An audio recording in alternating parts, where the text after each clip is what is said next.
Ya, selamat pagi adik-adik, selamat hari Minggu. Ya, hari ini kita sama-sama bersuka cita, kita sama-sama uh, ya, selamat pagi adik-adik, selamat hari Minggu semuanya. Hari ini kita sama-sama bersuka cita, kita sama-sama bersyukur kepada Tuhan karena Tuhan memberikan kita lagi anugerahnya untuk kita boleh beribadah bersama-sama. Ya, kita sudah memuji Tuhan, kita sudah berdoa, kita sudah menyanyi bersama-sama, dan sekarang kita akan mendengarkan firman Tuhan. Ya, nah firman Tuhan pada hari ini tidak seperti minggu-minggu biasanya. Biasanya kita berkumpul bersama-sama di gereja, kemudian kita membaca Alkitab bersama-sama. Nah, untuk hari ini kita akan mendengarkan firman Tuhan lewat online. Ya, kita bersyukur untuk kemajuan teknologi, kita bersyukur untuk semua hal yang ada, yang baik, yang bisa menolong kita mendengarkan firman Tuhan dan kita bisa beribadah seperti ini, ya. Nah, sebelum kita mendengarkan firman Tuhan, kita berdoa terlebih dahulu. Mari kita berdoa. Tuhan Yesus, terima kasih untuk kesempatan pada pagi hari ini kami boleh sama-sama mendengarkan firman-Mu. Kami tahu ya Tuhan, di dalam keterbatasan yang ada ya Tuhan, kami tidak bisa datang bersama-sama beribadah di gereja. Tapi kami sungguh bersyukur untuk kemajuan, untuk teknologi yang ada ya Tuhan, sehingga kami boleh beribadah bersama-sama secara online seperti ini. Kami berdoa, biarlah kiranya Tuhan menolong kami, Tuhan terus menjaga hati kami tetap fokus untuk mendengarkan kebenaran firman-Mu. Dalam nama Tuhan Yesus kami berdoa, amin. Ya, adik-adik, minggu lalu masih ingat kita cerita tentang Tuhan Yesus menyembuhkan seorang yang buta semenjak lahirnya. Ya, kemudian di akhir cerita kita belajar, kita melihat bahwa tidak semua orang senang. Ya, ada yang memuji Tuhan, ada yang bersuka cita. Karena apa? Karena sudah disembuhkan. Tetapi ada juga orang lain, ada juga kelompok lain yang mereka tidak suka. Ya, mereka menganggap Tuhan Yesus melanggar hukum Taurat karena Tuhan Yesus menyembuhkan orang buta itu pada hari Sabat. Ya, kelompok itu adalah orang-orang Farisi. Ya, dan setelah itu orang-orang Farisi semakin membenci Tuhan Yesus dan mereka semakin mencari cara bagaimana supaya mereka bisa menyingkirkan Tuhan Yesus itu. Ya. Nah, hari ini kita akan belajar tentang saat-saat di mana Tuhan Yesus sudah mau mendekati kematiannya. Ya. Nah, anak-anak, kalau berdasarkan kalender gereja, hari ini itu kita peringati sebagai apa? Ada yang tahu sebagai apa? Ya, hari ini itu kita peringati sebagai Minggu Palma. Ya, kita peringati sebagai bagaimana Tuhan Yesus masuk ke Yerusalem dengan mengendarai keledai. Ya, nah tapi cerita hari ini kita tidak akan bercerita tentang itu. Ya, kita akan membahas sesuatu yang lain, tapi berkaitan juga tentang masa-masa akhir dari pelayanan Tuhan Yesus. Ya, yuk kita buka dari Yohanes pasal 12.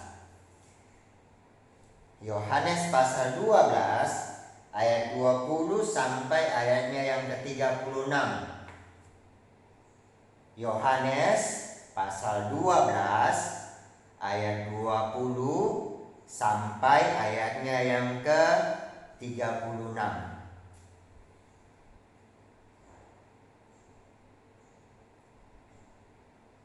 Oke, kalau sudah menemukan semuanya, silakan ditandai di bagian itu. Alkitabnya tetap terbuka. Ya, nanti Lausa akan bercerita di bagian seputar Yohanes 12 ayat 20 sampai 36 ya. Nah, sebelumnya Lause di sini ada bawa satu benih ya. Nah, ini ya. Nah, ini dia ya. Oke, kelihatan ya.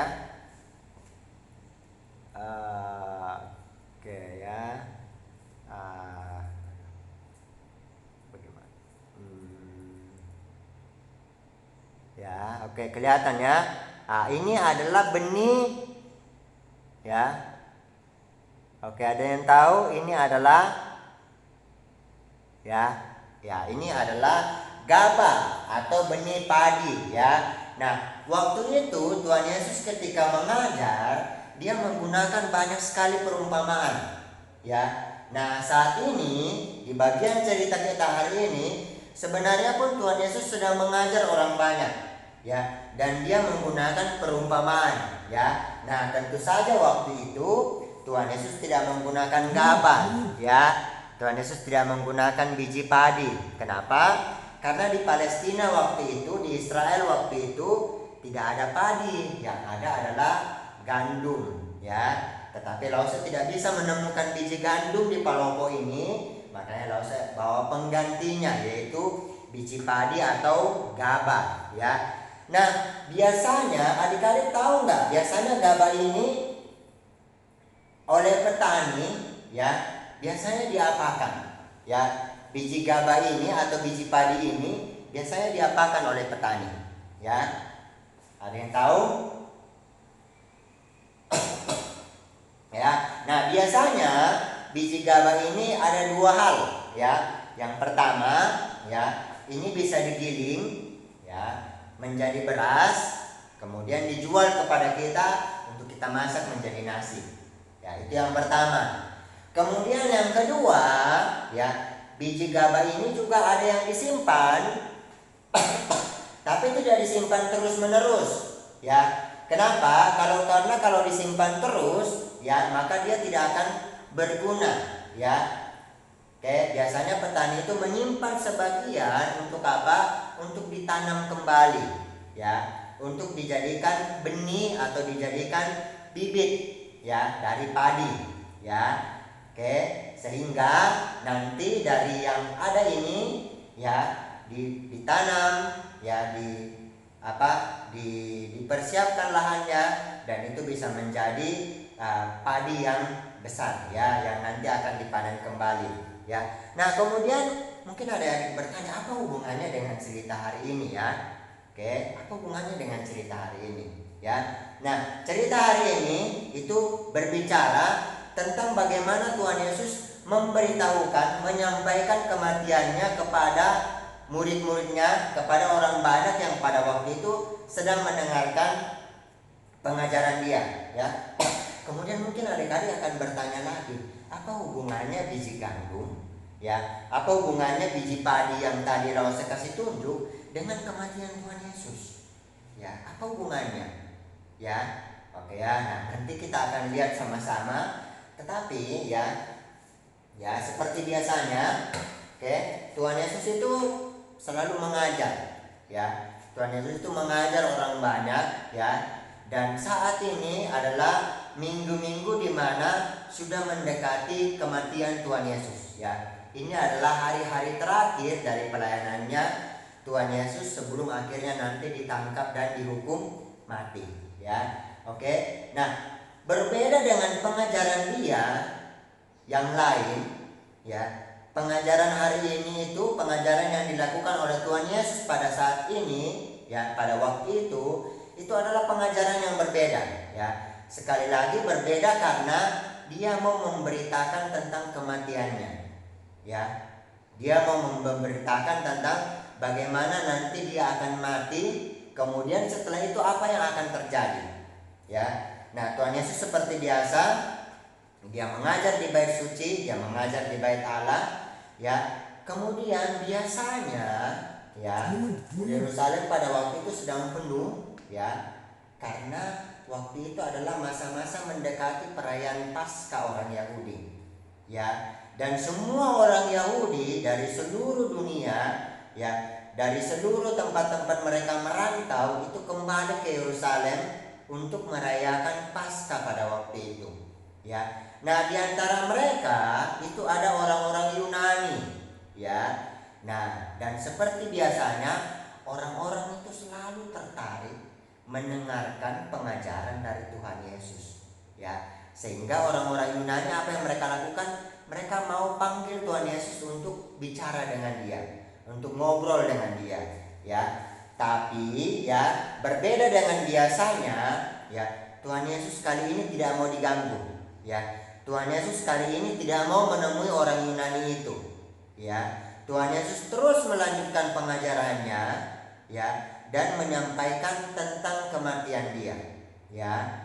Tuhan Yesus terus menyampaikan pengajarannya kepada orang banyak di bait suci, ya. Dan dia katakan, ya, di Yohanes 12 ayat 24. Lalu saya bacakan buat kalian semua. Aku berkata kepadamu, sesungguhnya jikalau biji gandum tidak jatuh ke dalam tanah dan mati, ia tetap satu biji saja. Tetapi jika ia mati, ia akan menghasilkan banyak buah, ya. Oke ya. Jadi itu bicara sebenarnya tentang bagaimana Tuhan Yesus akan mati, ya. Seperti biji gandum itu, seperti biji padi itu yang harus ditanam ke dalam tanah supaya dia bisa menghasilkan banyak buah, ya. Begitupun sebenarnya pengandaian, perumpamaan yang mau diberikan Tuhan Yesus kepada orang banyak pada waktu itu, ya. Tuhan Yesus harus mati terlebih dahulu supaya apa? Supaya kita semua memperoleh penebusan, ya. Oke ya, kita lanjut ceritanya ya.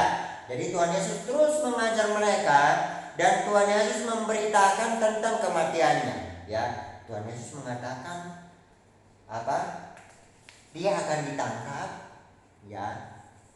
Dia akan ditangkap oleh penguasa Romawi pada waktu itu, ya. Dia akan diadili, ya. Tentu saja dengan pengadilan yang sangat tidak adil. Kemudian setelah itu dia akan disiksa, ya, dan dia akan disalibkan, ya. Tapi apakah berhenti sampai di situ? Ya, apakah berhenti sampai disalibkan saja? Jawabannya tentu tidak, ya. Karena dia akan bangkit pada hari yang ketiga, ya. Dia akan dibangkitkan pada hari yang ketiga, ya, yang minggu depan akan kita rayakan sebagai Paskah, ya. Jadi Tuhan Yesus terus memberitakan kematiannya. Tuhan Yesus memberitakan bagaimana dia harus mati supaya apa? Supaya menjadi berkat bagi banyak orang, supaya dosa-dosa kita diampuni. Tapi setelah itu tidak berhenti sampai dia mati. Dia akan bangkit di hari yang ketiga, ya. Dan sebagai manusia yang normal, sebagai manusia yang biasa sama seperti kita, ya, Tuhan Yesus pun ketakutan, ya. Siapa di sini yang tidak takut kalau kita tahu bahwa minggu depan misalkan, atau besok mungkin, atau bulan depan mungkin kita akan mati, ya. Siapa anak-anak di sini yang tidak merasa takut? Semua pasti merasa takut. Apalagi kalau kita tahu bahwa kematian kita akan disiksa seperti itu, ya, akan diperlakukan tidak adil seperti itu. Semua pasti kita merasa takut, ya. Sehingga Tuhan Yesus minta penguatan kepada Tuhan. Tuhan Yesus minta penguatan kepada Bapaknya, ya. Dan betul Bapaknya menguatkan dia, ya. Dan begitu pun kita saat ini, ya. Tuhan Yesus, Allah Bapa, Allah Roh Kudus akan terus menguatkan kita, ya, di tengah-tengah hal yang kita hadapi di kota kita, di negara kita pada saat ini, ya. Oke, kita baca dari Yohanes pasal 12 ayat 28, ya. Saya akan bacakan. Bapa, muliakanlah namamu, itu kata Yesus. Maka terdengarlah suara dari sorga, aku telah memuliakannya. Yaitu siapa? Yaitu Kristus, Tuhan Yesus sendiri. Dan aku akan memuliakannya lagi, ya. Nah, kata-kata itu menjadi suatu penghiburan, ya, menjadi penghiburan bagi Tuhan Yesus dan juga menjadi penegasan bagi orang banyak bahwa memang Tuhan Yesus itu adalah Tuhan, ya, bahwa memang Tuhan Yesus itu adalah Mesias bagi mereka, ya. Tetapi tetap saja ada orang yang tidak percaya, ya. Mereka mengatakan, oh itu suara guntur, ya. Tidak mungkin Tuhan bicara dari surga, ya. Sudah selesai zamannya, sudah selesai masanya. Itu suara guntur, ya. Itu suara apa begitu dari langit. Tapi yang jelas itu tidak mungkin Bapa. Tidak mungkin itu adalah Allah yang berbicara dari surga, ya. Tetap banyak orang yang tidak percaya, ya. Tetap banyak orang yang merasa diri bahwa oh Tuhan itu bukan Mesias, Yesus itu bukan Mesias, Yesus itu bukan Tuhan, ya.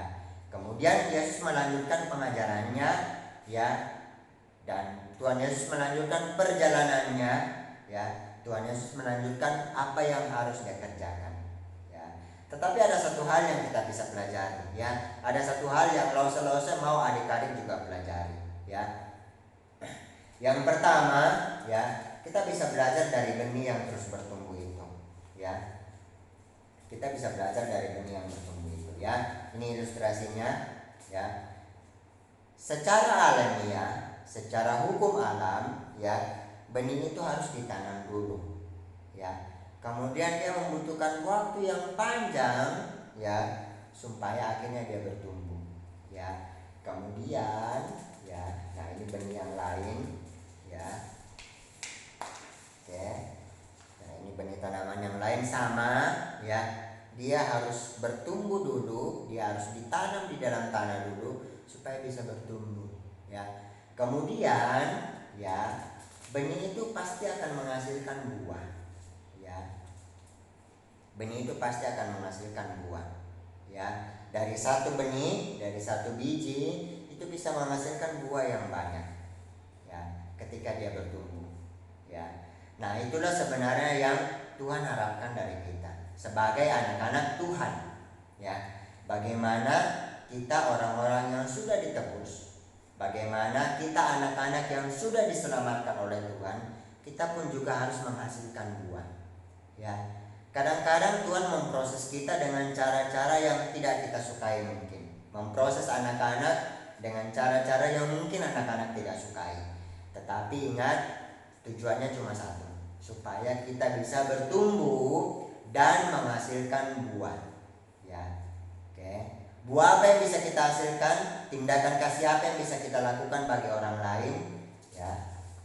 Nah, Lause suka gambar ini, ya. Kenapa? Karena ini tindakan dari orang yang menolong orang lain yang tidak berdaya, ya. Ini adalah gambar dari seseorang yang memegang atau menolong orang lain yang tidak berdaya, ya. Apa yang kita bisa lakukan, apa yang anak-anak bisa lakukan, tindakan kasih apa yang anak-anak bisa lakukan dalam sepanjang minggu ini, bahkan sampai seterusnya, sebagai bukti bahwa anak-anak sudah ditebus, anak-anak sudah menerima kasih Tuhan itu, ya. Tindakan kasih apa, ya. Anak-anak bisa pikirkan sendiri, ya. Mungkin bisa membantu orang tua di rumah, ya. Mungkin bisa membantu orang lain yang kesulitan, ya. Banyak sekali tindakan kasih yang bisa kita lakukan kepada orang lain, ya. Dari yang paling sederhana, bisa berdoa untuk orang lain, ya. Bisa memberikan bantuan sekecil apapun kepada orang lain, ya. Tetapi prinsipnya adalah tindakan kasih apa yang kita bisa berikan bagi orang lain, ya. Sekian firman Tuhan. Mari kita berdoa. Kita berdoa. Tuhan Yesus, terima kasih untuk firman-Mu pada pagi hari ini. Kami sudah belajar bagaimana Tuhan mati dan menebus kami. Kami sudah belajar bagaimana benih itu harus ditanam terlebih dahulu di tanah untuk bertumbuh dan menghasilkan buah. Dan itu pun yang Tuhan mau bagi kami sebagai anak-anak Tuhan. Tuhan menuntut kami, Tuhan ingin kami supaya kami juga boleh terus bertumbuh dan menghasilkan buah. Tolong kami ya Tuhan untuk terus memikirkan tindakan kasih apa yang bisa kami berikan kepada orang lain, terutama di tengah-tengah kondisi kota kami, kondisi bangsa kami yang seperti sekarang ini ya Tuhan. Tolong kami, ajarkan kami untuk kami dengan rela mau mengasihi orang lain, mengasihi sesama kami lewat tindakan-tindakan yang bisa kami lakukan untuk mereka ya Tuhan. Tuhan tolong. Dalam nama Tuhan Yesus kami berdoa. Amin. Ya. Oke, hafalan kita baca bersama-sama terlebih dahulu. Kemudian nanti anak-anak silakan hafalkan di depan orang tuanya masing-masing ya, atau orang dewasa yang ada di rumah. Yohanes 12 ayat 24 yang kita baca tadi ya. Yohanes 12 ayat 24. Aku berkata kepadamu, sesungguhnya jikalau biji gandum tidak jatuh ke dalam tanah dan mati, ia tetap satu biji saja. Tetapi jikalau ia mati, ia akan menghasilkan banyak